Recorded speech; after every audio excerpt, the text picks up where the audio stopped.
Bonjour à tous et bienvenue pour cette conf sur le stress post-traumatique. Donc tout d'abord, on va commencer avec un témoignage de Madame Pizana. Puis le docteur Nasri va nous parler plutôt de l'aspect plus médical du stress post-traumatique. Et enfin, Monsieur Bouchard, le directeur de France Victimes 54, va nous parler des moyens mis en place par l'ASSO pour aider. Si jamais vous avez des questions, il y aura un temps dédié à la fin. Bonjour à tous. Déjà, merci infiniment d'être ici et merci beaucoup d'écouter mon témoignage, ça me touche énormément. Déjà, ma vie, globalement. Bon, moi, si je suis ici pour vous expliquer ce que j'ai vécu, c'est que j'ai pas eu une vie super, vous pouvez l'imaginer. Dans les grandes lignes, j'ai tendance à dire, pour que ce soit court et simple, que j'ai tout vécu sauf la guerre. J'ai vécu des violences, j'ai vécu l'inceste, j'ai vécu de la séquestration, du harcèlement pendant des années, des parents négligents et violents, les deux, donc c'est compliqué de s'en sortir, des violences conjugales, enfin à peu près tout sauf la guerre, vraiment, ah oui, le suicide de proches aussi, etc. Et je préfère que ça reste simple, au moins ça met personne mal à l'aise, parce que je sais que parfois il y a certaines descriptions graphiques qui peuvent mettre mal à l'aise qui que ce soit. Donc je préfère que ça reste simple, au moins c'est clair pour vous. J'ai vécu vraiment beaucoup de choses, et dès ma naissance jusqu'à mes environ 26 ans, que j'ai réussi à quitter pas mal d'entourage très problématiques, de personnes qui ont fait partie de ma vie malheureusement. Mais ayant grandi avec des parents qui étaient très violents et instables, malheureusement, dès ma naissance, il y a eu de très gros problèmes dans ma vie. Ensuite, comment on fait pour avancer avec tout ça ? Le problème, c'est que c'est très compliqué, en vérité. Il en reste beaucoup de traces au quotidien. Pourtant, je me considère très chanceuse par rapport à beaucoup de mes amis qui n'ont pas réussi à s'en sortir et qui ont préféré mettre fin à leur jour. En fait, par chance, je suis quelqu'un qui a vraiment beaucoup de passion, et c'est ça qui me permet de pouvoir tenir le coup face à tout. Il y a énormément de choses qui me rendent très heureuse dans ma vie. Et même quand vraiment j'avais rien autour de moi, que j'avais personne, que j'étais isolée, que j'étais dans des situations de harcèlement extrême, que je n'avais aucun proche, parce que j'ai grandi vraiment dans une solitude totale et forcée en fait. À cause du harcèlement, j'avais aucun ami. Je vivais avec ma mère qui ne me soutenait pas du tout face à ça. Donc en fait, j'étais totalement isolée. Et même dans ces situations de solitude extrême, j'arrivais quand même à tenir le coup grâce aux choses que j'aime dans la vie, qui sont mes passions et qui sont les choses qui me touchent personnellement. Et donc, c'est vraiment des choses auxquelles je m'accroche au quotidien, parce que ça me procure beaucoup de joie, même dans les pires moments de ma vie. Il faut savoir que moi, pour le coup, j'aime par exemple énormément la musique. Et écouter de la musique quotidiennement, ça me permet de me sentir bien. Ça me permet de me recentrer. Ça me permet d'apaiser mon stress quand je me sens vraiment très mal, par exemple.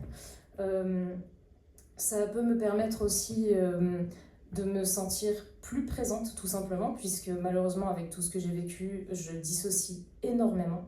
Je pense que vous avez dû déjà entendre parler de la dissociation. Donc la dissociation, en fait, c'est avoir l'impression de vivre sa vie comme si on était à la troisième personne et qu'on regardait juste en fait notre vie plutôt que de la vivre réellement. C'est avoir une très grande distance avec tout ce qui se passe, comme si on était spectateur et pas vraiment acteur de sa propre vie. C'est à la fois très utile pour beaucoup moins souffrir de tout ce qui nous arrive, mais d'un autre côté, c'est aussi très pesant, parce que ça nous distancie aussi de plein de choses super qu'on peut vivre. Il y a des moments où on va vivre quelque chose de vraiment génial, et pour autant, on a l'impression que c'est pas vraiment en train d'arriver, parce qu'on ne se sent pas vraiment être là. Et donc, pour arriver à me sentir plus présente, je me rattache justement, comme je vous disais, à ces choses que j'aime, notamment la musique, la danse aussi. Je fais de la danse depuis une quinzaine d'années, et c'est vraiment quelque chose qui me tient énormément à cœur. Je pratique quotidiennement pour mon plaisir personnel, parce que c'est vraiment quelque chose qui me fait du bien. Le dessin aussi, et j'aime bien me focaliser pendant des heures et des heures sur une activité qui me plaît, parce que c'est quelque chose qui me tient à cœur. Donc je vais par exemple me mettre sur un dessin pendant 8 heures parce que j'adore faire ça, j'ai le temps et je m'implique beaucoup dessus. J'aime aussi énormément me renseigner sur tout ce qui est conditions psychiatriques, troubles psychiatriques, parce que ayant été entourée pratiquement toute ma vie de personnes qui avaient des conditions psychiatriques particulières, j'ai trouvé ça hyper important et intéressant de se renseigner pour pouvoir comprendre les personnes qui m'entourent, et puis pouvoir me comprendre moi-même aussi, puisque du coup, vu que maintenant j'ai un trouble stress post-traumatique complexe, j'avais besoin de comprendre ce qui se passait justement dans moi. Pourquoi, par exemple, il y avait des moments où j'allais me sentir extrêmement triste, ou des moments où j'ai l'impression d'être en danger de mort, alors qu'en réalité, la chose qui me fait me sentir si mal n'est pas si dangereuse que ça. J'avais besoin de pouvoir comprendre ce genre de choses-là. Et donc, du coup, je me renseigne beaucoup là-dessus. Mais c'est aussi une forme de passion, en fait. J'ai énormément d'intérêt pour la psychologie, la psychiatrie. D'ailleurs, j'avais fait des études en psychologie pendant un temps. Donc voilà, moi, j'aime aussi me passionner pour les études, le fait d'apprendre des choses. C'est quelque chose qui me fait beaucoup de bien. Et du coup, justement, toutes ces choses-là, c'est ce qui me permet de tenir le coup. Parce que malheureusement, comme je vous disais, j'ai perdu pas mal de proches par suicide, des gens qui ont eu des vies très difficiles et qui n'ont pas du tout réussi à s'en sortir parce que c'était trop lourd pour eux à porter. Et c'est quelque chose que je comprends. Mais ce qui, moi, m'a permis justement de tenir le coup, c'est d'avoir ces choses-là pour moi-même qui me donnent envie de continuer à vivre. Et il faut savoir que je suis plutôt fière de ça, mais j'ai jamais fait de tentative de suicide, je me suis jamais scarifiée, j'ai jamais cherché à me faire du mal. Alors que je comprends totalement les gens qui le font, parce que pareil, je me suis renseignée, je sais pourquoi certaines personnes font ça, je sais que ça peut apporter de l'ancrage, que ça peut aider contre la dissociation, etc. Et j'ai beaucoup d'amis qui le font et qui ont du mal à s'en sortir, etc. Mais tout ça, c'est des choses que je comprends. Pour autant, j'ai toujours réussi à garder énormément de distance avec ça. Pareil pour les addictions, j'ai toujours fait extrêmement attention de ne tomber dans rien. Parce qu'en fait, je me dis que la vie m'a déjà fait tellement de mal d'une manière qui n'était pas consentie, j'ai tellement vécu de trucs horribles que je ne voulais pas vivre, que si moi-même, en fait, accidentellement, je tombe dans quelque chose, je me mets dans la pire des situations. Et donc, je fais extrêmement attention à ça, parce que j'ai vu beaucoup de gens, pareil, mourir d'overdose et ce genre de choses, ou alors se scarifier très gravement et devoir être hospitalisé à cause de ça et tout ça. Et moi, c'est vraiment quelque chose qui me terrifie pour moi-même, parce que la vie m'a déjà fait tellement de mal que je ne veux pas me causer ça à moi-même. Et donc, j'arrive à distancier suffisamment ces choses-là. Et puis pareil, vu que j'ai beaucoup de choses qui me permettent de m'accrocher à la vie, des passions comme ça qui me touchent personnellement moi, ben, j'arrive totalement à tenir le coup. En fait, c'est fou, mais dans les périodes où j'avais vraiment rien, où je vivais des violences extrêmes au quotidien, puisque j'ai vraiment vécu un harcèlement très violent, avec des menaces de mort et de viol pratiquement quotidiennement, avec en plus de ça un père violent à la maison, donc pour s'en sortir, c'est vraiment très compliqué, parce qu'en fait, vous n'êtes en sécurité nulle part, ni chez vous, ni en cours, donc c'est assez affreux. Mais en fait, le truc qui me permettait de tenir le coup, c'était la musique. Parce que je me disais, jamais j'ai envie de mourir parce que je veux pouvoir continuer à écouter de la musique. C'est quelque chose qui me fait tellement plaisir et tellement de bien que je peux pas m'imaginer moi-même mettre fin à mes jours et me couper de tout ce que j'aime, de toutes ces choses qui me donnent envie de vivre, en fait, finalement. Et je pense que c'est ça qui m'a vraiment permis de supporter tout ça, alors que pour le coup, comme je vous dis, j'ai vraiment connu une solitude très pesante dans les pires moments de ma vie. Et c'est pour ça d'ailleurs qu'aujourd'hui, moi, ma situation, c'est plus un stress post-traumatique complexe plutôt que juste un stress post-traumatique.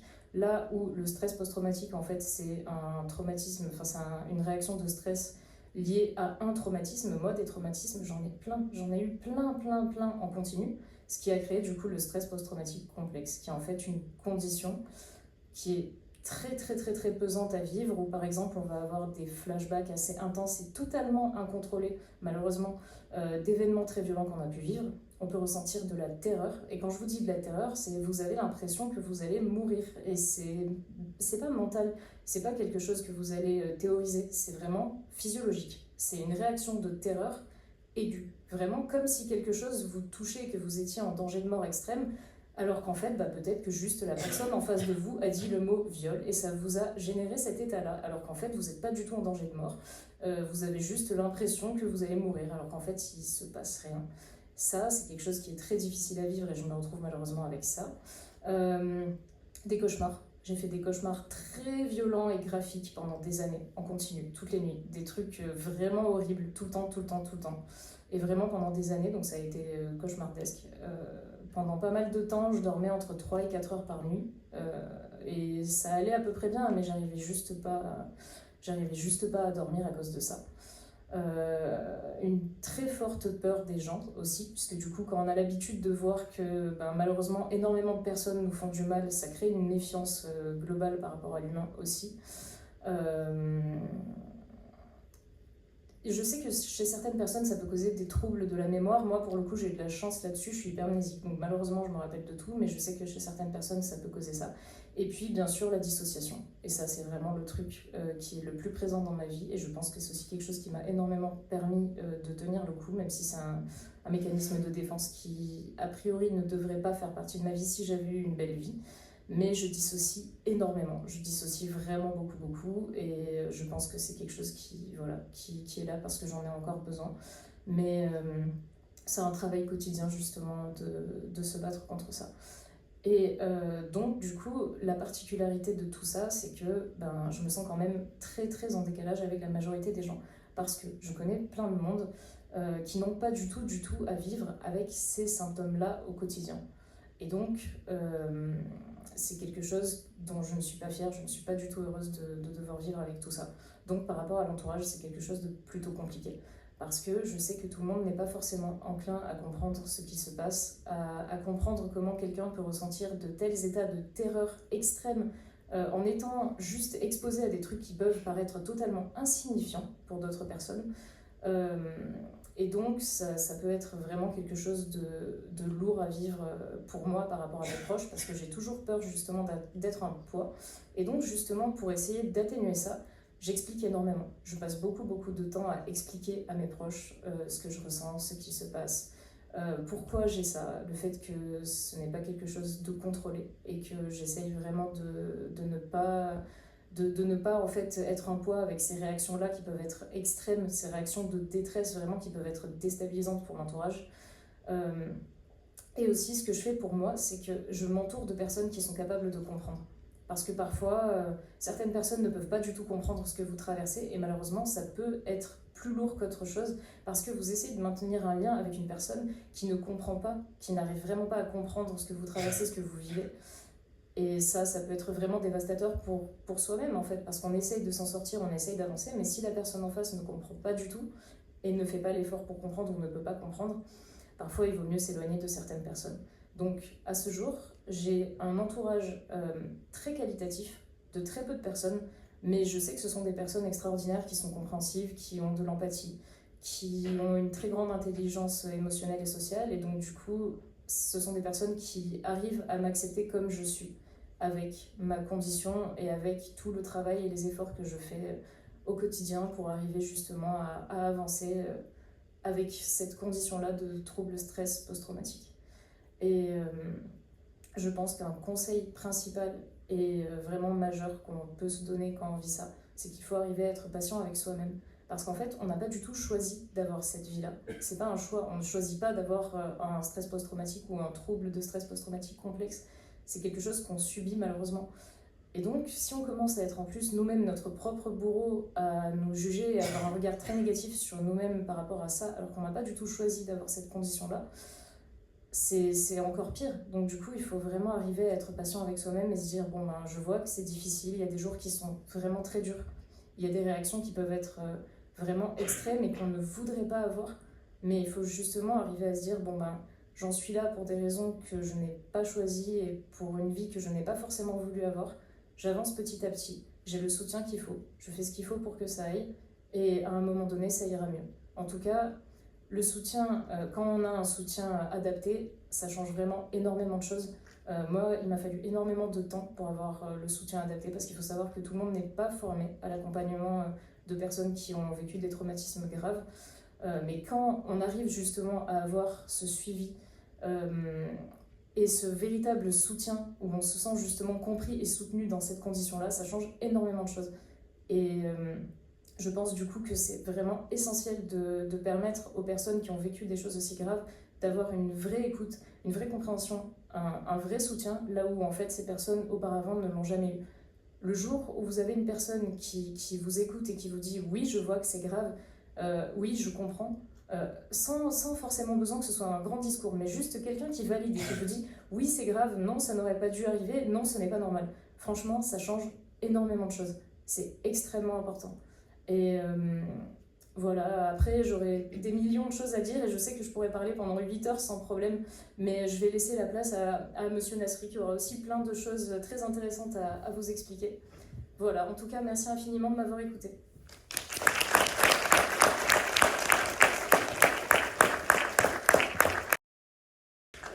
Merci beaucoup à Madame Pizzala d'avoir témoigné sur votre vécu. On va maintenant passer la parole au docteur Nasri. Bonjour à tous. Tout d'abord, vraiment un grand merci pour ce témoignage. Je n'imagine pas la résilience et vraiment le courage qu'il a fallu pour tenir ce témoignage-là devant autant de monde. Franchement, vous avez toute mon admiration. Vraiment, vraiment. Merci. Pour ma part, je suis le docteur Nasri Benjamin. Je suis médecin psychiatre, chef de clinique à la Maison de la Résilience et je suis responsable de la cellule d'urgence médico-psychologique de Meurthe-et-Moselle. Et je viens ici un petit peu pour faire un point médical sur qu'est-ce que c'est le trouble de stress post-traumatique et comment ça se fait que des événements que on vit dans la vie peuvent avoir des conséquences aussi néfastes, variées, longues, et qu'on pourrait avoir du mal à expliquer comme ça, sans justement s'y intéresser et s'y pencher. Parce qu'effectivement, quand on se casse un bras, quand on se casse une jambe, on arrive vraiment à comprendre qu'est-ce qui nous a cassé la jambe et qu'est-ce qui nous a cassé le bras. C'est clair, c'est évident, c'est facile. Mais un psychotrauma, finalement, c'est quoi? C'est quoi qui fait qu'il y a des événements qui peuvent devenir psychotraumatiques et qui peuvent avoir autant de conséquences par la suite? C'est quoi l'os cassé dans le psychotraumatisme? Pour ça, et je vous promets, je vais rester dans les grandes lignes, je vais rester volontairement très simpliste, je vais juste vous faire un tout petit point de neurobiologie. Parce que vous imaginez bien que le psychotrauma, ça se passe à la base dans la tête. Là, vous êtes tous et toutes en face de moi, en train de vous capter ce qui se passe, capter vos sens, il y a les informations qui vont dans votre cerveau. Et ces informations-là, sauf erreur de ma part, je pense que vous ne percevez pas de danger. Ou alors il faut que je me remette en question, mais je pense que vous vous sentez plutôt en sécurité. Donc, votre cerveau, ce qu'il fait, c'est qu'il se dit, ok, ces informations-là, qu'est-ce que je vais en faire? Je vais le comparer à toutes mes expériences passées. Est-ce que j'ai déjà vécu des situations similaires par le passé? Oui, des conférences, des cours magistraux, j'en ai déjà eu. Et en général, comment je me tenais dans cette situation-là? J'étais plutôt calme et j'essayais d'écouter. Ou alors, quand ça me faisait chier, je sortais mon téléphone. Mais en tout cas, vous avez le cerveau qui réfléchit à une stratégie. Cette stratégie, elle va être appliquée et elle va définir en fonction votre comportement. Ça, c'est quand vous avez le temps de réfléchir au temps. C'est dans des situations où vous n'avez pas de danger. Par contre, il y a des situations où il y a un danger. Et quand il y a un danger, qu'est-ce qu'il faut faire? Il faut agir plus vite. Donc on n'a pas forcément le temps, notre cerveau n'a pas forcément le temps de prendre cette information, de se dire « Oh qu'est-ce que je faisais dans les situations passées ?» ou alors se dire « Qu'est-ce que je pourrais avoir comme stratégie là à adapter ?» Donc, heureusement, de façon très primitive, et tout le règne animal, toute la faune a ce système-là, on a quelque chose qui est conçu pour agir plus vite. C'est ce qu'on appelle le système de la peur. Ce système de la peur, il fait que dès qu'il y a une information de danger, on est codé pour répondre de façon très programmée à ça. Cette façon programmée qu'on a de répondre, c'est des réactions qu'on appelle de survie. Les réactions de survie, vous les connaissez. Vous en connaissez probablement déjà deux, qu'on apprend en général fight and flight, le fait de se battre ou le fait de fuir. Il peut y en avoir une troisième qui est celle de freezer, celle de s'arrêter, se poser, parce qu'il y a trop de risques à bouger là actuellement. Là, il faut s'arrêter, comme un opossum par exemple, qui freeze dès qu'il voit un prédateur, pour feindre par exemple quelqu'un de mort. Et ces réactions adaptées, elles ne vous demandent rien, elles viennent, vous ne les décidez pas, elles viennent aussitôt le danger identifié. Heureusement, on est tous conçus, ce que je viens de dire, on est tous conçus au bout d'un moment pour retrouver une stratégie. Les informations, et vous avez la voie courte de la peur qui fait son travail, mais en même temps, il y a la voie longue qui le fait aussi, il y a tout ce qui vient ensuite remettre de la stratégie dans votre comportement. Et justement, vous permettre d'avoir accès à vos expériences passées. Et cet accès à vos expériences passées, il va non seulement permettre de moduler la réponse, c'est-à-dire que derrière, ce qui va être le fight and flight and freeze de base, ça sera quelque chose de plus stratégique ensuite. C'est d'ailleurs pour ça que les personnes phobiques, par exemple, qui voient une araignée, très souvent, vous avez deux temps. Vous avez un premier temps où il y a le « oh » et après, vous avez la personne qui se calme et qui s'apaise. Très souvent, vous voyez la voix courte, puis ensuite l'arrivée de la voix longue, qui vient moduler ça. Mais aussi, l'avantage de la voix longue, c'est que comme ça passe partout, ça permet d'encoder les choses, d'aller, comme il y a un dialogue avec la mémoire, d'aller dire, là, il se passe ça. Regarde, tu peux encoder ça, par exemple. Il y a tout un travail qui fait que l'information est interprétée et rangée correctement. Ce travail-là, c'est quand ça se passe Bien. Le problème, vous vous en doutez, c'est que parfois, ça se passe différemment. Parfois, cette voie longue, celle de la stratégie, celle qui vient encoder les choses, celle qui vient justement comparer avec les différentes structures cérébrales, elle n'arrive jamais. Et quand elle n'arrive jamais, ben vous n'avez que le système de la peur qui est là. Et il y a deux façons de réagir. Soit il n'y a que le système de la peur qui continue, qui est en surtension. Et vous avez donc l'amygdale qui dit à la peur de s'activer, et ça se traduit par une hypersécrétion de catécholamine. Ce que vous voyez en bas, c'est les hormones de la peur, c'est les catécholamines, c'est ce qui vient dire à votre corps, on a besoin d'énergie, on a besoin de se battre, le cœur bat vite, la respiration, vas-y vite. Et bien ça s'arrête pas. Ça continue. Ça, c'est dans un cas. C'est quand on est dans une situation de peur extrêmement dépassée, un état de stress vraiment dépassé. Mais on a une autre situation où cette fois-ci, à force de cet état de surtension, tout vient disjoncter. Et quand tout disjoncte, qu'est-ce qui se passe? Eh bien, il n'y a plus rien. Et tout est dissocié. Et vous voyez donc pourquoi on parle de dissociation? C'est parce que tout ce qui est à l'intérieur de votre cerveau, justement, il y a une disjonction. Il n'y a ni accès à la mémoire, il n'y a ni accès à la stratégie, il n'y a ni accès à rien. Et ça, c'est le lit du trouble de stress post-traumatique. Le fait de vivre une situation sans avoir accès aux structures cérébrales sur le moment pour pouvoir donner un contexte biographique, pour pouvoir donner une signification, pour pouvoir donner des choses qui se passent, c'est le lit de ce qui va faire le psychotraumatisme sur le long terme. Et donc là, vous voyez l'os cassé. L'os cassé dans le stress post-traumatique, c'est celui-là.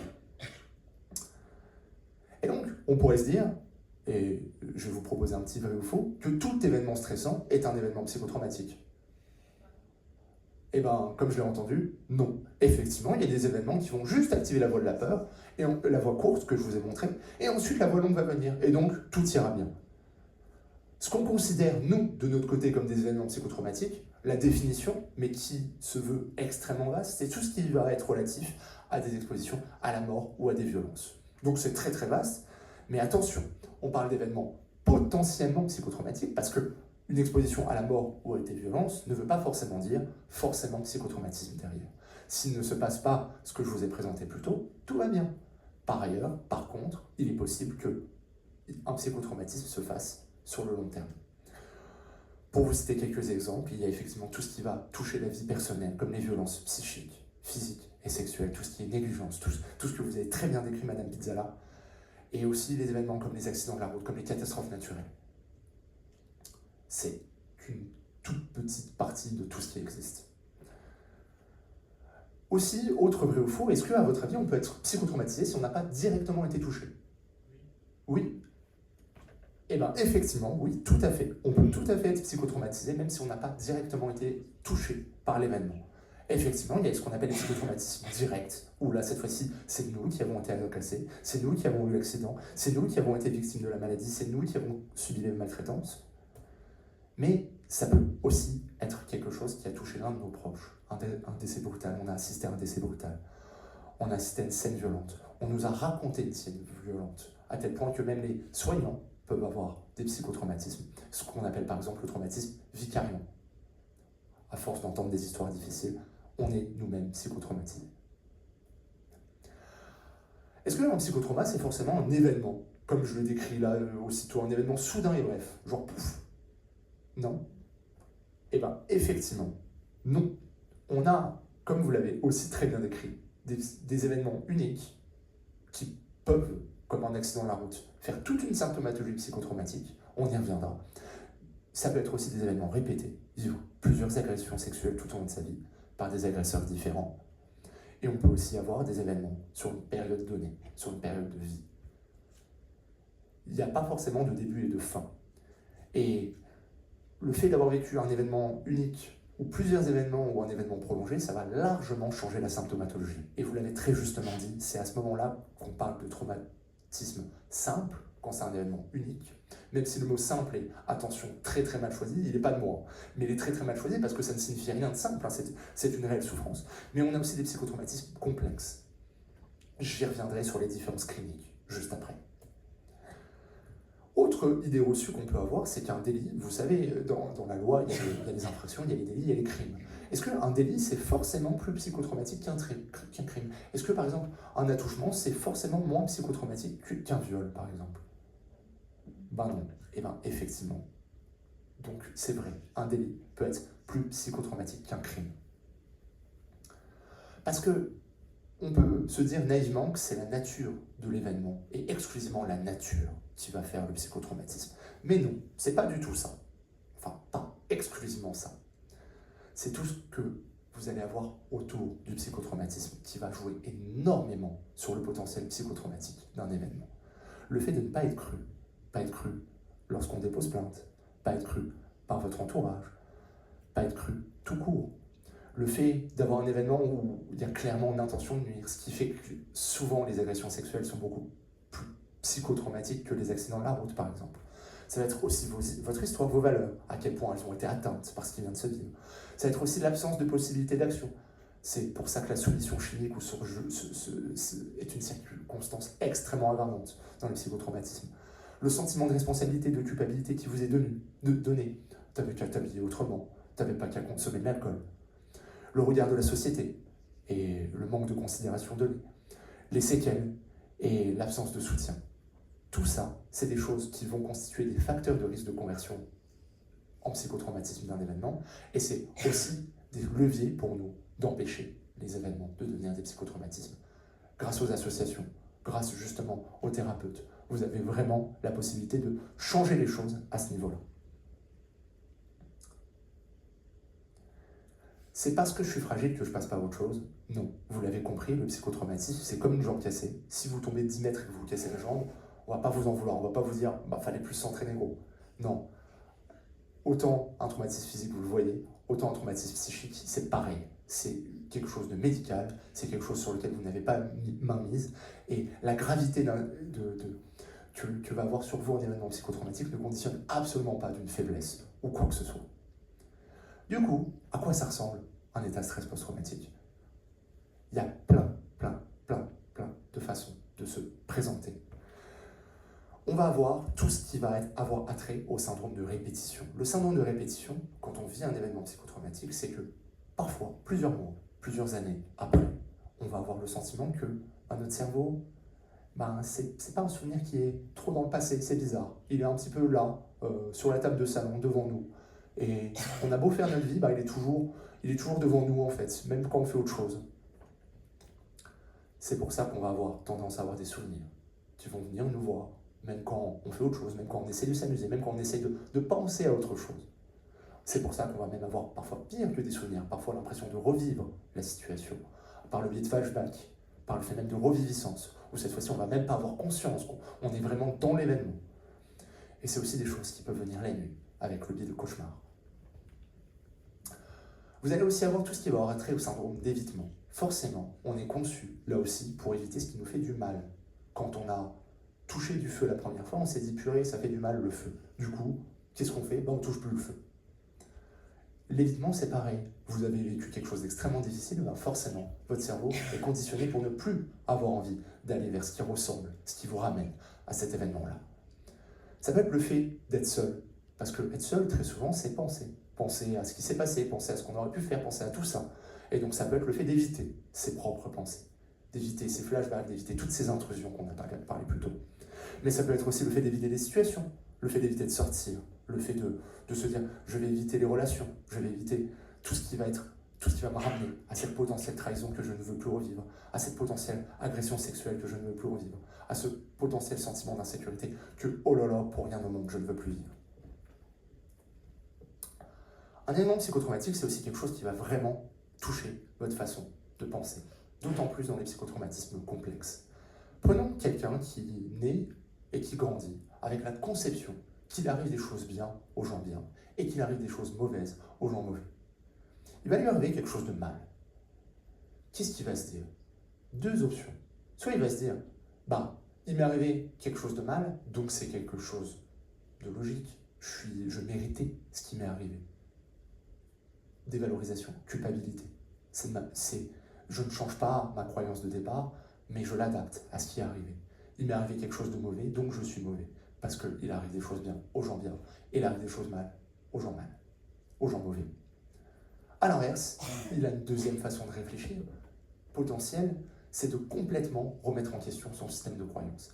Il m'est arrivé quelque chose de mauvais, c'est complètement faux. Ce qui s'est passé démontre qu'on est dans un monde profondément injuste. Et on va avoir un pessimisme. Un pessimisme qui, encore une fois, n'est pas forcément quelque chose d'injustifié, qui n'est pas forcément quelque chose d'illégitime. On peut tout à fait avoir des conceptions qui sont touchées par le fait d'avoir vécu des événements psychotraumatiques. Mais ce pessimisme va vraiment prendre une place immense dans le quotidien de la personne et régir toutes ses valeurs et toutes ses façons d'agir.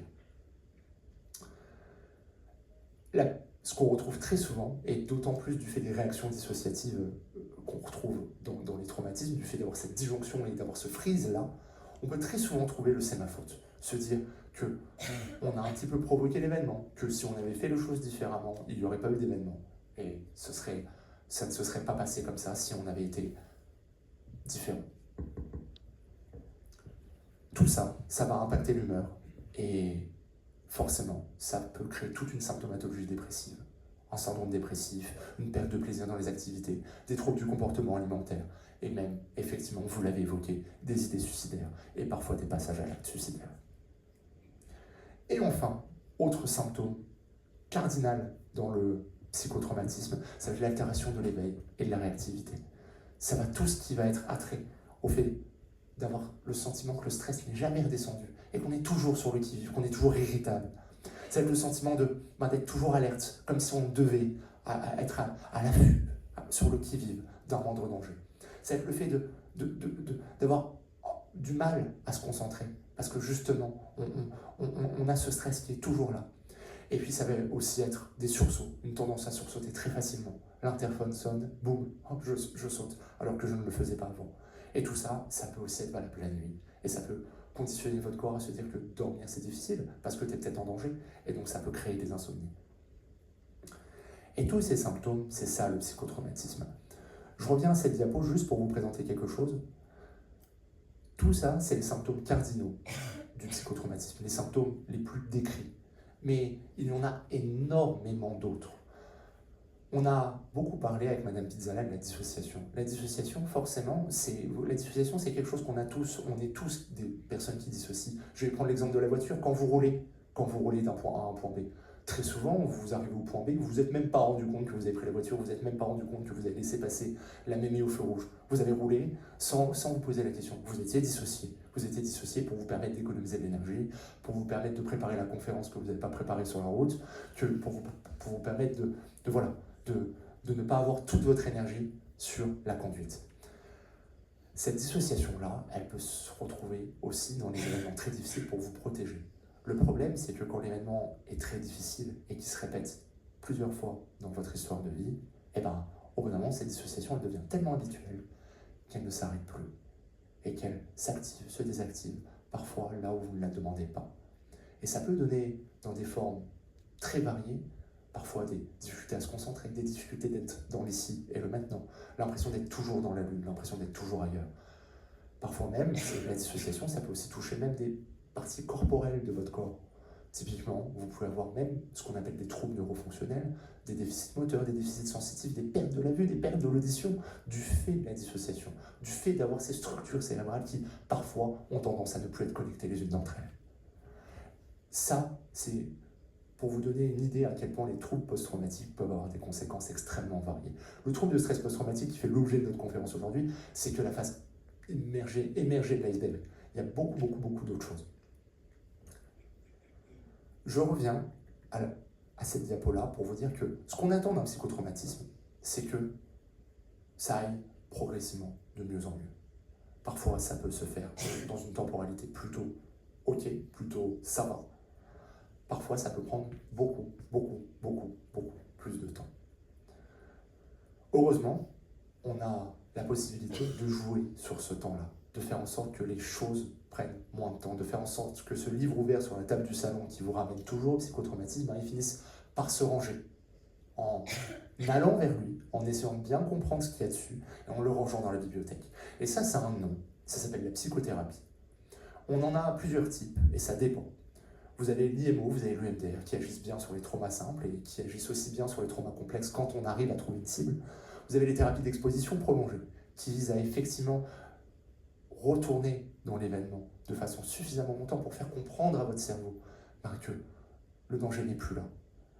Vous avez des thérapies basé sur les cognitions, sur les processus cognitifs, sur ce que je vous ai évoqué tout à l'heure avec les impacts cognitifs. Vous avez d'autres thérapies que je ne vais pas tous mentionner ici, mais vous avez aussi des propositions pharmacologiques.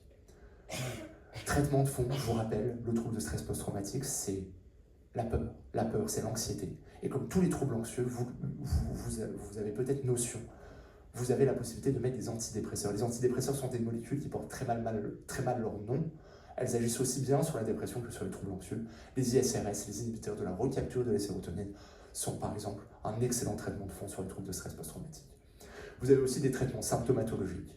Et ça peut vous sembler peut-être étrange, mais les bêta-bloquants peuvent agir. Parce que pour rappel, je vous ai parlé tout à l'heure de l'amygdale qui sécrète les catécholamines. Les bêta-bloquants viennent faire quoi? Viennent dire aux catécholamines stop. Donc les bêta-bloquants peuvent être un traitement à la fois sur le moment, à la fois de long terme, sur la dissociation ou sur l'hypervigilance par exemple. Vous avez aussi d'autres traitements, comme des antihypertenseurs qui peuvent agir sur les cauchemars, sur ces intrusions qui viennent la nuit, vous empêcher de dormir. J'ai volontairement fait bref du fait du temps qui m'était accordé, mais des perspectives de soins, on n'en est qu'à l'aube aujourd'hui. Le progrès médical sur le psychotraumatisme a été immense dans ces dernières années. On ne parlait pas de dissociation il y a encore peu de temps, alors qu'on se rend compte aujourd'hui que c'est une symptomatologie qui est au cœur d'énormément de problématiques, psychiatriques ou non. Je pense qu'il y a encore beaucoup à faire et je pense qu'on peut attendre beaucoup des prochaines années. Dans tous les cas, merci beaucoup de votre attention, hâte d'entendre vos questions et puis merci beaucoup Empatex pour cette invitation.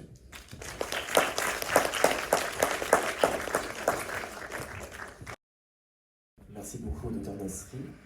On va maintenant passer la parole au directeur de France Victime 54, M. Bouchard. Bien. En tout cas, merci encore aussi pour le témoignage, merci aussi pour la présentation, parce que c'est vrai que c'est un phénomène dont on parle de plus en plus, mais comme tout phénomène, des fois, on en parle rapidement, et bien on a besoin d'explications plus claires, plus précises, et puis de décrire un peu comment ça se produit, parce qu'effectivement, on entend une fois un témoignage, et puis on pense que c'est toujours comme ça que ça se produit, donc c'est vrai que c'est important. C'est important ce que vous avez dit, toutes les formes diverses et variées, et d'autres qu'on est encore en train de découvrir, que ce soit en tout cas dans la manière de se manifester ou dans la manière de soigner. Voilà. Et moi, je vais essayer de vous raconter un petit peu ce qu'une association d'aide aux victimes, ça peut apporter à des gens, comment on pourrait en tout cas aider les personnes qui sont victimes de psychotraumatisme. Voilà. Alors, je vais rapidement vous dire que, et j'essaie de faire sans vous abreuver de chiffres en plus, mais vous dire que c'est une petite aventure d'il y a 40 ans. 40 ans, M. Badinter, qui vient de changer pas mal de lois sur la prise en charge des auteurs, entre autres l'arrêt de la peine de mort et tout ça, la nécessité d'essayer de rééduquer un peu les gens en prison, pour peut-être qu'ils en ressortent un peu avec autrement qu'une reproduction des actes déjà commis, se dit, tiens, il faut que je m'occupe aussi des victimes. Et il se dit, tiens, pourquoi je ne créerais pas des associations qui travailleraient avec le ministère de la Justice dans les tribunaux de grande instance pour venir en aide aux victimes. Parce que il était bien conscient que le parcours de la justice c'est très compliqué. La médecine, c'est compliqué. La justice, c'est compliqué. La plomberie, ça peut être très compliqué aussi quand on n'y comprend rien, qu'on n'y connaît rien. Voilà. Donc, effectivement, on part sur cette aventure il y a 40 ans. Et aujourd'hui, c'est plus de 30 associations d'aide aux victimes, à chaque fois basées dans un tribunal de grande instance. C'est gratuit.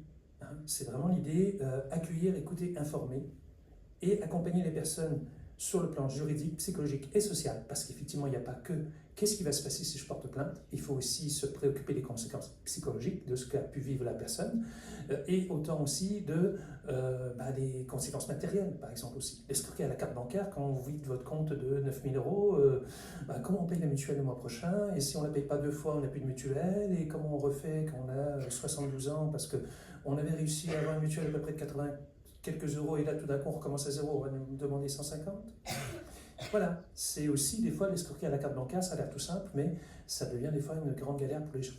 Donc effectivement, des associations comme la nôtre, c'est au départ pour venir en aide à toute victime d'une infraction pénale, mais effectivement avec le temps, on nous a demandé aussi de s'occuper des victimes des attentats liés au terrorisme, aux grandes catastrophes naturelles, aux incidents collectifs. Voilà, les bus, par exemple, qui sont percutés par un train, ou en tout cas un incendie collectif, des choses comme ça.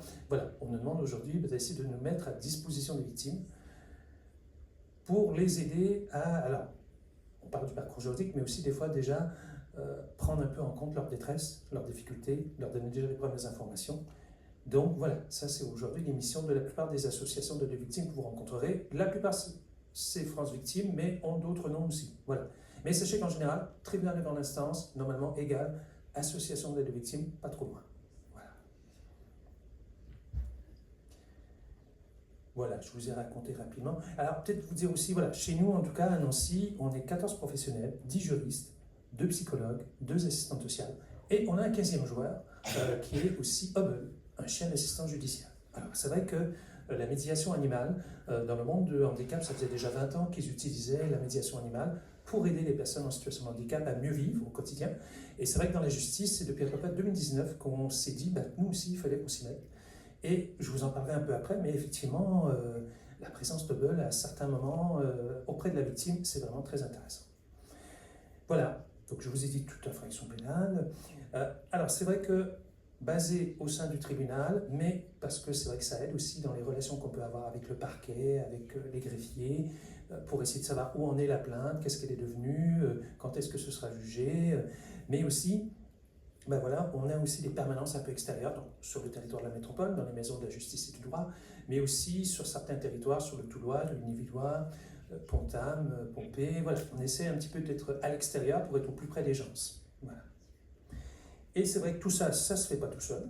Hein, on n'est pas tout seul dans notre coin. On travaille effectivement avec la Maison de la Résilience, avec la Maison des Femmes, avec le CHU de Nancy, donc voilà, avec les forces de l'ordre. Donc, parce qu'on sait bien que d'essayer d'accompagner tout seul une victime, c'est pas simple. Et à plusieurs, en général, on y arrive mieux. Voilà. Donc, je vous ai dit un petit peu où est-ce qu'on pouvait être, à quel endroit on peut nous trouver. Donc, effectivement, un endroit un peu stratégique aussi, c'est l'unité médico-judiciaire. Alors, cette unité médico-judiciaire, en général, qu'est-ce que c'est? C'est ce service où il y a des médecins qui, suite à un dépôt de plainte que vous aurez fait, on va leur demander d'estimer la gravité de ce que vous avez subi. Alors, l'instrument de mesure est toujours un peu bizarre parce qu'on va vous dire que c'est en ITT, en interruption temporaire de travail. En quoi le harcèlement que je subis, le viol que j'ai subi, le lien avec... voilà, c'est l'outil, mais effectivement, sachez que c'est important parce que selon qu'on sera moins de 8 jours, plus de 8 jours, voilà, déjà ça a une incidence sur la condamnation de l'auteur. Voilà. Et c'est vrai que c'est un des endroits, très rapidement, où le médecin, au-delà de son travail qu'il va faire d'estimation de ce que vous avez subi, va dire aussi, est-ce que vous voulez rencontrer un juriste qui pourrait un petit peu vous expliquer comment ça va se passer après ce fameux dépôt de plainte. Parce qu'au début, il se passe toujours plein de choses. On est allé au commissariat, on a été entendu, très rapidement, on nous envoie une unité médico-judiciaire, fait ce fameux examen médical. Très rapidement, si on entend parler que l'auteur qu'on a pu peut-être désigner comme étant celui qui nous a commis du mal, il a été entendu, et puis après, des fois, on n'a plus trop de nouvelles. Et effectivement, c'est là que c'est difficile le temps de la justice, des fois avec certaines affaires où ça dure 2 ans, mais alors si on est sur des crimes, sur des violences sexuelles graves et tout ça, des fois on est sur 4 ans, 6 ans avant qu'il y ait un jugement, et donc c'est difficile pour une victime de s'y retrouver. Souvent, plusieurs pensent que c'était classé sans suite puisqu'elles n'ont plus de nouvelles. Et donc notre rôle en tant qu'association d'aide aux victimes, déjà, c'est de les renseigner. C'est de leur dire non, c'est pas classé sans suite. Si ça avait été le cas, vous en auriez été informés. C'est le temps de la justice qui, malheureusement, est sûrement trop long pour l'instant, mais voilà, l'affaire n'est pas perdue. Et c'est pour ça que des fois, au début, il se passe beaucoup de choses et on est en lien beaucoup avec vous, en tout cas, on est beaucoup en lien avec les victimes, et tout d'un coup, notre accompagnement va un peu se distancier parce qu'il se passe moins de choses. Et là, tout d'un coup, vous recevez ce fameux courrier qui dit « Au fait, il y a 4 ans, il s'est passé ça, et maintenant, ça va passer à la cour d'assises, et c'était jour telle heure. » Et là, effectivement, en général, on est averti un peu en même temps que vous, et on reprend contact avec vous pour réfléchir à comment vous allez peut-être affronter ce passage dans cet endroit un peu particulier qu'est la cour d'assises. Voilà. Ça, c'est le travail un peu de tous les jours. C'est vrai que dans ce qu'on fait dans les associations d'aide aux victimes, peut-être dire que nous, dans notre jargon, on parle d'aide générale aux victimes. Donc voilà, je vous parlais un peu des différents endroits où on peut être et toute l'activité de soutien et d'accompagnement psychologique. C'est vrai que dans le travail qu'on fait, ça démarre de choses simples. Un travail qu'on fait tout simple, c'est le bureau d'aide aux victimes. C'est de dire, coucou monsieur, madame, il y a 1 an et demi, vous avez porté plainte, est-ce que vous êtes au fait que dans 15 jours, ça va être jugé? Oui, non, vous n'avez pas reçu le courrier? Oui, vous avez reçu le courrier. Est-ce que vous saviez qu'il ne suffit pas de porter plainte, il est important de se constituer partie civile pour avoir peut-être aussi des indemnités après? Ah, Non, je ne savais pas. Comment ça se passe? Qu'est-ce que je dois faire? Donc voilà, ça c'est déjà par exemple un premier démarrage qu'on fait avec les gens sur de simples infractions, mais aussi sur des infractions plus graves.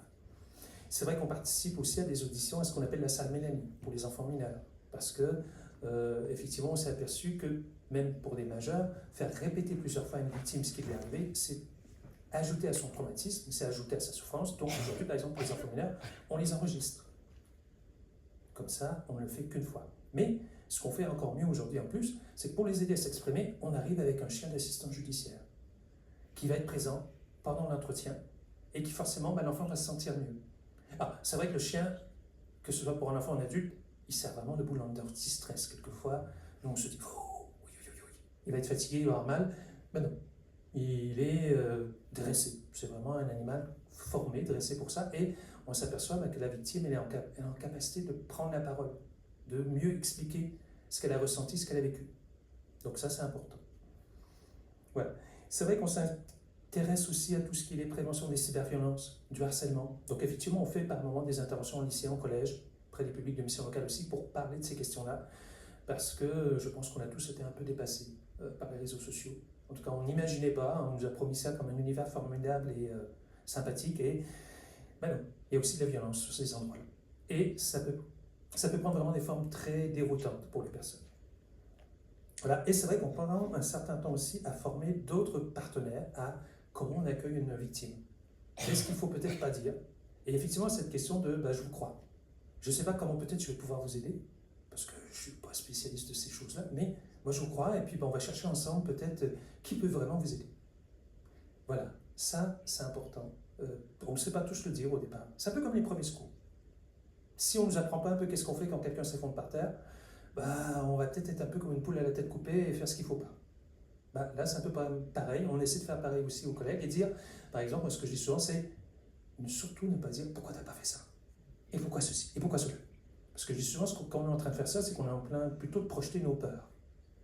Et on n'est pas en train d'écouter l'autre. Parce que s'il avait fait ce qu'on pensait, il n'y aurait pas besoin de l'écouter, et puis ce ne serait pas paniquant.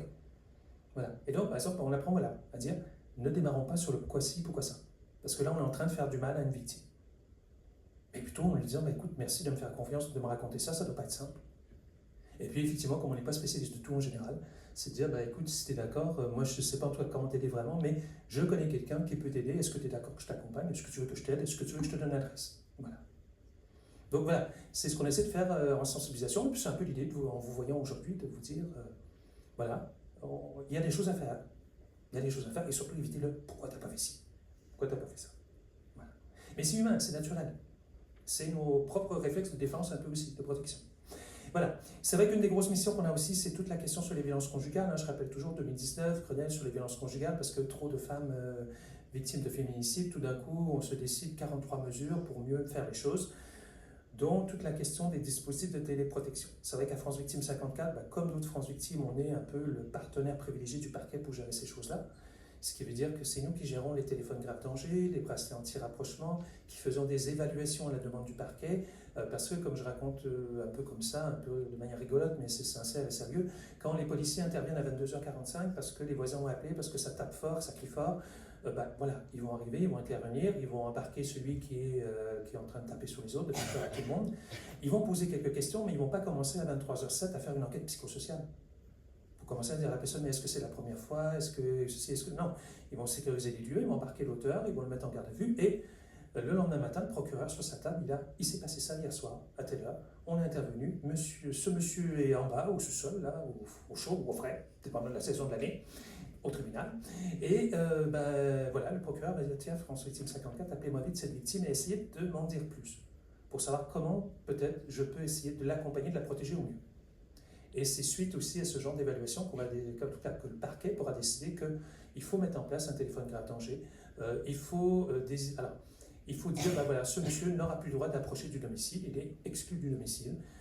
Voilà, différentes choses comme ça peuvent être décidées à partir d'un travail qu'on fait, voilà, à la demande du parquet. Et voilà, pour vous donner une petite idée, c'est vrai que sur le 54, en tout cas sur la partie sud de Meurthe-et-Moselle, parce que Briey, c'est un autre tribunal de grande instance, et donc c'est une autre association qui fait le même travail que nous sur le nord de la Meurthe-et-Moselle, mais en tout cas, c'était 1649 victimes, voilà, sur cette partie-là du territoire. et plus de 88 victimes qui ont bénéficié d'un dispositif, le bracelet anti-rapprochement. Et puis voilà, quand on met en place ces outils-là, bah, c'est un peu des fils à la patte aussi. C'est pas simple pour les gens d'avoir un outil qui va sonner, biper, et même si on sait que ça peut nous protéger, bah, ça fait peur. Et donc, bah, il faut accompagner les gens, les soutenir pendant des périodes comme ça. Donc, ça fait partie aussi du travail qu'on va faire. Voilà. Et peut-être, voilà, une fois de plus sur l'accompagnement des victimes, bah là, par exemple, cette année, on était content de redémarrer notre groupe de parole pour les victimes de violences intrafamiliales.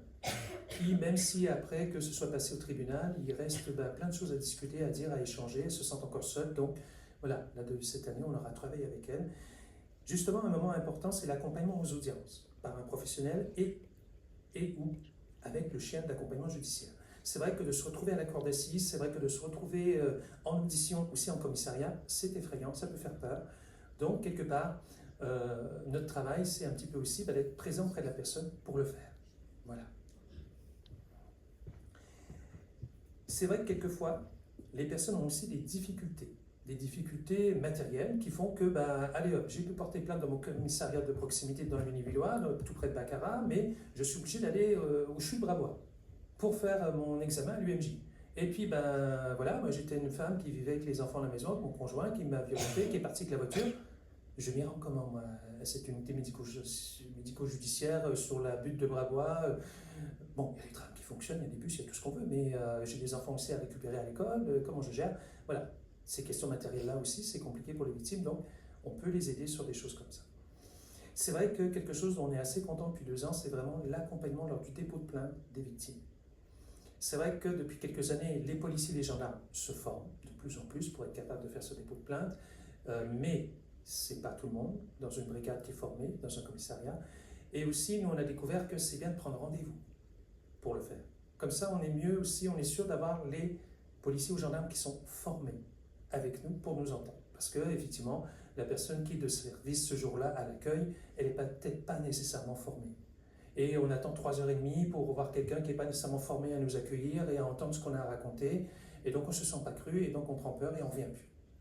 Et ça contribue effectivement à tout ce qu'on a décrit tout à l'heure sur le psychotraumatisme.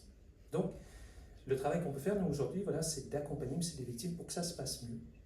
Les aider à les préparer, parce qu'une victime, elle ne s'imagine pas tout ce qu'on va lui poser comme question, qui peuvent sembler bêtes, méchantes, inadaptées, mais qui peuvent avoir une raison. Mais si on ne l'explique pas pourquoi le policier ou le gendarme va nous poser ces questions-là, effectivement, c'est déroutant pour la victime. Donc notre travail aussi, par moment, quand on a pris la peine de prendre rendez-vous pour faire ces choses-là, c'est déjà de préparer la victime à toutes les questions qu'on va lui poser et de l'aider aussi à rassembler ses souvenirs, ses idées, ses preuves, pour que lorsqu'elle arrive, elle a un maximum d'éléments à donner. Quand on n'y est pas prêt, on va à la police porter plainte, effectivement, et depuis quand ça existe, et quand est-ce que ça a commencé, sous quelle forme et tout ça, c'est difficile des fois tout d'un coup de se rappeler de ce qui se passe depuis 3 ans. Parce que souvent, toutes ces questions de violence, elles ne se sont pas installées en 5 minutes. Donc voilà, tout ce travail qu'on fait avec les victimes pour les aider à faire ce cheminement peut contribuer un petit peu à un moment donné à ce que ces démarches-là soient moins traumatisantes pour elles. Ça reste jamais un moment, c'est jamais un moment plaisant de plainte, même accompagné, mais au moins mieux préparé, c'est toujours moins douloureux, en tout cas, moins de souffrance psychique pour la personne. Voilà. Et c'est vrai que ce qu'on fait aussi depuis quelques années, en sortie, alors il y a eu toute cette idée du dépôt de plainte en milieu hospitalier, qu'il était important que quand une victime arrive à l'hôpital, elle puisse porter plainte. On s'est aperçu que c'est pas vraiment ce qu'elle est prête à faire tout de suite. Parce qu'elle est tout de suite dans on vient de me frapper, il vient de m'arriver ci, il vient de m'arriver ça, je suis surprise, je ne sais pas nécessairement ce que je dois faire, où j'en suis, et donc c'est pas nécessairement là que je veux porter plainte. Mais on me propose de me rappeler 48 heures après, pour en reparler de tout ça, pour réfléchir à qu'est-ce que je pourrais faire, où j'en suis. Et bien 98% des personnes sont d'accord. Et c'est comme ça que souvent, pendant 3 mois, 6 mois, on continue à discuter, et puis après, elles viennent discuter aussi avec un juriste, elles prennent elles réfléchissent, elles se projettent, et à un moment donné, elles décident de, par exemple, quitter la personne qui les violente. Avec ou sans dépôt de plainte, mais en tout cas, ça leur donne le temps d'avoir quelqu'un, un interlocuteur, une interlocutrice avec qui parler de ces choses. Donc voilà, déposer plainte en milieu hospitalier, c'est possible, mais on sait que ce n'est pas dans la majorité des situations ce qui va se passer, mais on sait que la majorité des gens, en tout cas, sont d'accord pour qu'on continue à parler avec eux après, une fois qu'ils retournent chez eux. Alors, avec des codes, des idées, n'appelez pas à telle heure, n'appelez pas à tel moment, mais voilà, ça on apprend à faire aussi. C'est vrai qu'il peut nous arriver de faire de la mise à l'abri temporaire quand quelquefois le 115 n'est pas en mesure de répondre. Moi, je parle aussi beaucoup des numéros d'appel, les 3919, le 3114, le 116 006, parce que on n'est pas ouvert à H24, on n'est pas là 7 jours sur 7, 24 heures sur 24, et les plateformes téléphoniques, elles ont quand même ce mérite d'être tout le temps disponibles. Elles ont aussi ce mérite maintenant aussi de savoir où il y a des associations, où il y a des partenaires, où il y a des centres de soins vers qui on peut vous orienter. Donc moi, je continue à dire que c'est important de faire la publicité de ces numéros de téléphone parce que le week-end, la nuit, les jours fériés, c'est déjà un bel endroit pour avoir de l'écoute. Ça reste très important d'en parler. Voilà, une petite application qui s'appelle Mémo de vie qui est sympa parce que, comme je vous disais, c'est difficile de tout se souvenir. C'est une application qu'on peut installer sur son téléphone portable. C'est un genre de coffre-fort numérique où la victime peut cacher tout ce qu'elle a à raconter. Elle passe aux urgences et on veut lui proposer un certificat parce qu'elle a subi des coups et elle se dit « je ne peux pas ramener ça à la maison parce que ça va exploser encore plus ». Alors hop, je le scanne avec ça. C'est dans mon truc Mémo de vie, il ne peut pas le trouver. À la limite, il prend mon téléphone, il le fracasse. Comme j'ai choisi un petit mot de passe simple, je vais à France Victime, on ressort le truc et hop, il y a tous les documents, les renseignements qu'il y avait. Et le jour où vous allez porter plainte, vous avez toutes vos preuves avec vous, ou en tout cas vous avez un petit peu tout le déroulé d'une histoire qui n'est pas simple, mais que vous pouvez raconter de manière plus posée. Voilà. Donc c'est des petits outils aussi qui sont créés depuis quelques années. Alors il y en a quelques autres, même Mémo de vie, c'en est un parmi d'autres, mais je pense que c'est important à savoir que ça existe. Et c'est une manière de commencer tout doucement à réfléchir à cette situation-là, comme on disait tout à l'heure, je ne le mérite pas. Ce n'est pas normal. Je suis une victime. Se donner le temps de cheminer autour de ça. Voilà ce que je pourrais vous dire. Merci.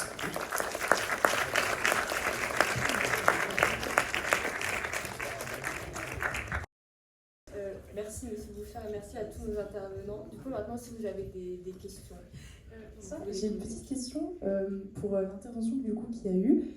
Enfin, comment est-ce que du coup vous avez eu le déclic? Enfin, genre, comment est-ce que vous vous êtes dit, vu que vous avez grandi depuis toute petite dans justement un environnement pas favorable, comment est-ce que vous vous êtes dit, ok, c'est pas normal ce qui m'arrive et il faut que je fasse quelque chose pour changer justement? Déjà, merci beaucoup pour la question. Ça me touche beaucoup que quelqu'un porte de l'intérêt à mon histoire après tout ce que j'ai dit.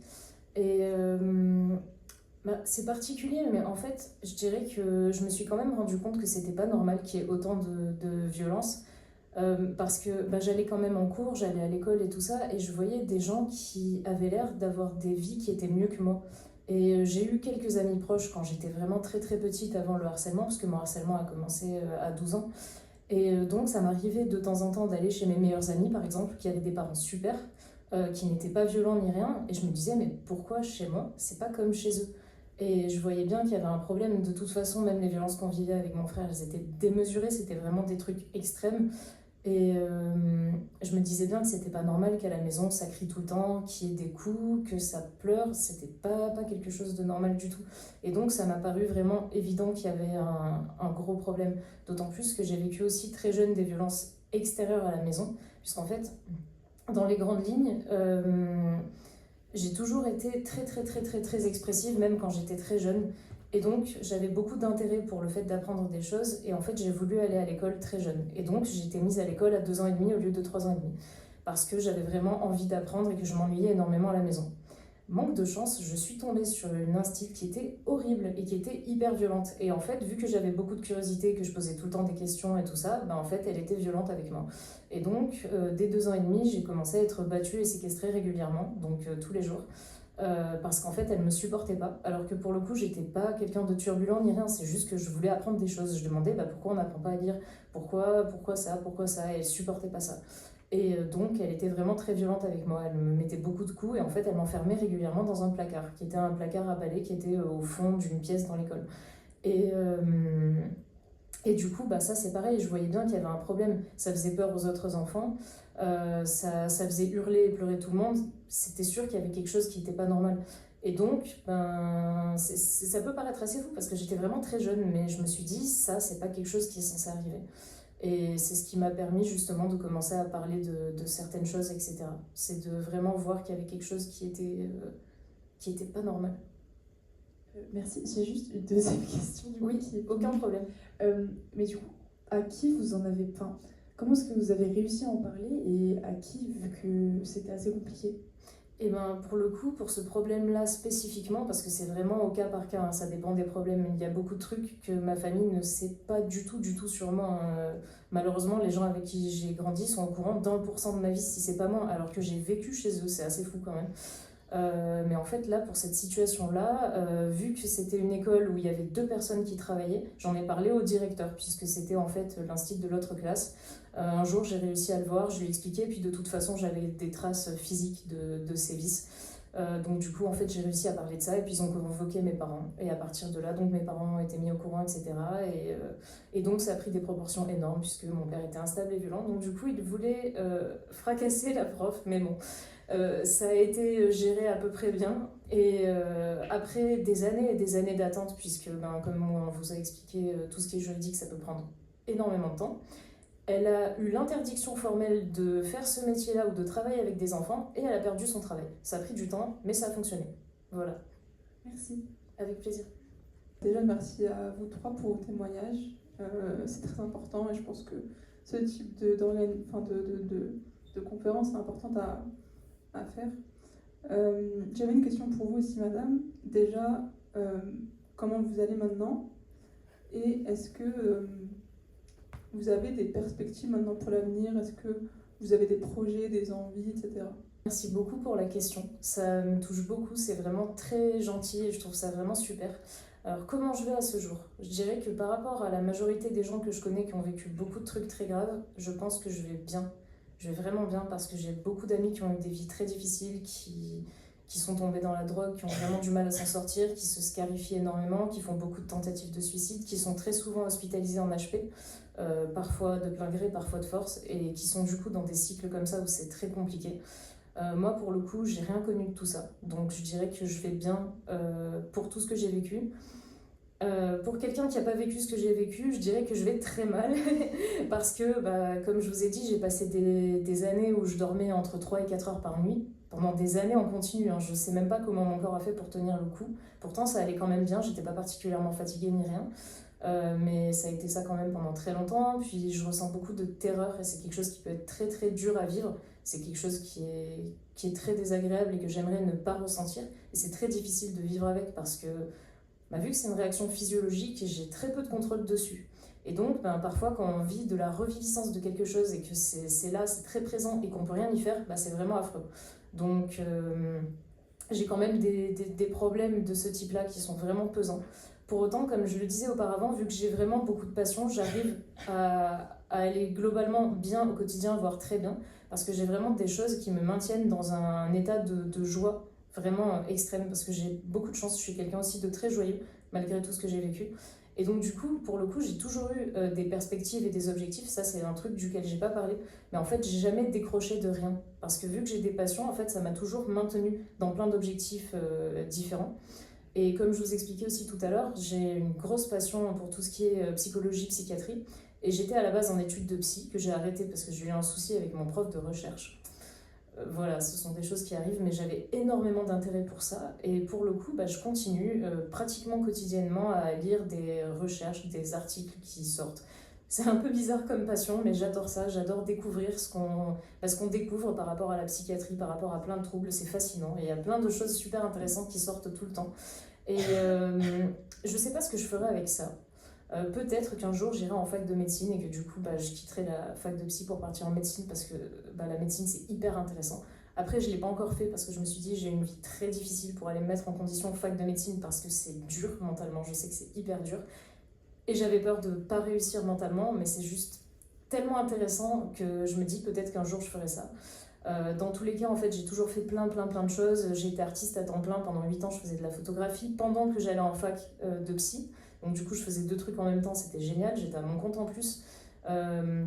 J'ai fait des études de commerce, j'ai travaillé en fleuristerie, enfin designer floral, donc j'ai décoré des mariages et ce genre de trucs. Je fais toujours plein de choses. Et donc, en fait, des projets, j'en ai plein. Je sais pas exactement ce que je ferai, parce que j'ai plein d'idées. Je sais pas encore ce que ma santé mentale va me permettre de faire, mais peut-être qu'un jour, j'irai en fac de médecine pour devenir psychiatre. C'est une possibilité. Il y a plein de possibilités, en tout cas. Merci à vous pour vos interventions. J'ai une question pour Dr Nasri. Par rapport à la subtilité entre dissociation, dépersonnalisation, déréalisation, je ne sais pas si c'est vraiment très différent au niveau psychiatrique et est-ce qu'on peut faire la distinction et le distinguo chez nos patients par exemple. Merci. Pour faire simple, en fait, la dépersonnalisation, la déréalisation, c'est des phénomènes étranges qui vont être des moments où on aura l'impression que la réalité est comme floue, comme brouillée, comme pas vraiment là. Parfois, la réalité, donc il y a de la déréalisation, dans la dépersonnalisation, parfois notre propre corps. C'est un des phénomènes d'étrangeté qui peuvent être des phénomènes dissociatifs. Mais en fait, ça, c'est qu'une branche infime des phénomènes dissociatifs. Si vous voulez, la dissociation, c'est un cortège de symptômes qui sont extrêmement variés. Je vous ai parlé des troubles attentionnels qui sont la dissociation. Je vous ai parlé des phénomènes corporels qui peuvent parfois faire des troubles moteurs, des troubles sensitifs, qui sont la dissociation. Parfois, vous avez ces phénomènes de dépersonnalisation, de déréalisation, qui sont une forme de dissociation. Parfois, vous pouvez aussi avoir de l'amnésie dissociative, le fait de plus se souvenir de phases, de périodes entières de votre vie qui sont la dissociation. Donc, si je dois répondre à votre question, la déréalisation et la dépersonnalisation sont une mince partie de la dissociation et c'est comme ça qu'on fait la différence. C'est de la dissociation, mais c'est qu'une manifestation dissociative parmi énormément d'autres. Merci beaucoup pour ces interventions. J'ai trouvé que c'était très intéressant et très important pour notre... je m'avance peut-être un petit peu, mais c'est vrai qu'on est beaucoup en médecine dans cette salle. Donc c'est vrai que je pense que c'est très important pour notre formation. J'avais une question un peu plus juridique, qui était notamment pour les victimes de violences conjugales et de manière générale. Vous avez dit qu'on peut recueillir la plainte à l'hôpital. Et moi, j'avais une question plus par rapport, comment est-ce que le tribunal fait par rapport au divorce? Parce que tant que la plainte est en cours, etc., peut-être que la victime souhaite divorcer, mais ça peut prendre du temps, ce genre de procédure. Donc, comment est-ce que, tout est mis en place pour respecter le choix de la victime par rapport à ça? Voilà, merci. Alors, c'est vrai que c'est compliqué parce que d'un côté, vous aurez le droit pénal sur cette question de j'ai subi des violences et donc l'auteur, normalement, il y a une procédure en cours, il y aura une condamnation et en tout cas, selon les faits qu'il a commis, est-ce que c'est dans 1 an, 2 ans que ce sera vraiment jugé, condamné, tout ça. Et à côté de ça, sur la question de je m'étais marié, je veux me divorcer, ou j'ai des enfants, la garde des enfants, là on est obligé d'aller sur une autre branche du droit qui est le droit civil, le droit des affaires familiales. Ce qui veut dire que vous allez devoir travailler parallèlement sur une autre aventure judiciaire en même temps. Et c'est vrai que c'est compliqué parce qu'aujourd'hui, ces choses-là ne se coordonnent pas. Alors, il y a ce projet de loi qui a été fait sur, effectivement, aujourd'hui, un pôle judiciaire violence intrafamiliale où, normalement, les affaires familiales, les affaires des enfants, le juge des enfants en tout cas, le juge des affaires familiales et notre aussi juge des affaires pénales devraient travailler ensemble pour essayer de juger en même temps, de rendre un jugement qui couvre les 3 aspects en même temps. Mais c'est pas encore opérationnel. C'est un texte qui est à peine vieux de 2 ans et on voit bien que ça prend encore du temps à ce que ces 3 juridictions qui ont l'habitude de travailler chacun dans leur coin à leur rythme se réunissent et travaillent ensemble, alors sachant en plus que des fois, malheureusement, ils ne sont même pas physiquement dans les mêmes bâtiments, des fois. Donc, c'est encore pas aidant non plus. Donc, voilà. C'est vrai que c'est pour ça que quelquefois, certaines victimes, et ça va être déroutant, parce que vous, justement, à l'hôpital, vous allez avoir des gens qui ont pris des coups, qui ont été violentés psychologiquement et tout ça, et elles ne voudront pas porter plainte. Elles vont vous dire qu'elles vont vouloir trouver un autre chemin. Parce qu'effectivement, elles ne se voient pas se faire 2 ans de parcours pénal, avec 2 autres années de parcours affaires familiales, et elles se disent, si déjà je peux me casser et juste avoir à faire les 2 ans d'affaires familiales, ouf. Voilà. Ou en tout cas, si je peux trouver un arrangement avec lui sans que ça passe complètement par un jugement de divorce et machin, je vais essayer de trouver. Et ça amène même des fois, en tout cas, la victime à se sauver avec les enfants. Et là, on dit tout d'un coup que, voilà, elle s'est sauvée, il faut la rechercher, c'est une mauvaise mère, elle soustrait les enfants au père, les droits du père. Et là, on se retrouve dans effectivement des conflits juridiques compliqués. Parce que oui, on peut dire que parce qu'elle s'est sauvée à l'autre bout de la France avec les enfants et que monsieur ne peut plus les voir, il y a quand même une infraction quelque part, même si à l'origine de ça, il y a eu des plaintes et des preuves qu'il y avait de la violence conjugale. Effectivement, tout ça aujourd'hui, en tout cas, ne se coordonne pas nécessairement bien. ne se jugent pas l'un après l'autre. On a vu des fois des affaires familiales être rendues, des jugements rendus avant que la question pénale soit tranchée. Ce qui veut dire que ça change la donne, parce que si le juge des affaires familiales arrive et qu'on a déjà jugé que oui, monsieur était coupable de violence conjugale et oui, il a commis de la violence devant les enfants, le juge des affaires familiales, il ne va pas trancher pareillement la garde des enfants que si la première affaire pénale n'a toujours pas été jugée. Il va ne prendre sa décision que sur des faits objectifs déjà connus et prouvés. Donc il ne va pas nécessairement tenir compte de cette plainte portée pour violence conjugale devant les enfants. En tout cas, ça va être compliqué pour l'avocat de madame de mettre tout ça dans la balance et peut-être que madame est cause sur la garde des enfants, des choses comme ça. Aujourd'hui, la justice, elle essaie de travailler à ça, mais on n'y est pas. Et donc, c'est un parcours du combattant, de la combattante, et c'est pour ça que, on ne manque pas de travail de notre côté aussi, et c'est pour ça qu'elle se décourage. Et c'est pour ça que vous aurez des personnes que vous aurez vues peut-être 1 fois, 10 fois, 6 fois, en tout cas plusieurs fois à l'hôpital, et qui se sont découragées, qui ont laissé tomber les procédures parce que elles ont l'impression qu'elles n'y arriveront jamais. Voilà, merci beaucoup à toutes et à tous d'être venus à cette conférence qui prend désormais fin. Merci d'avoir resté attentifs et je vous souhaite une bonne soirée.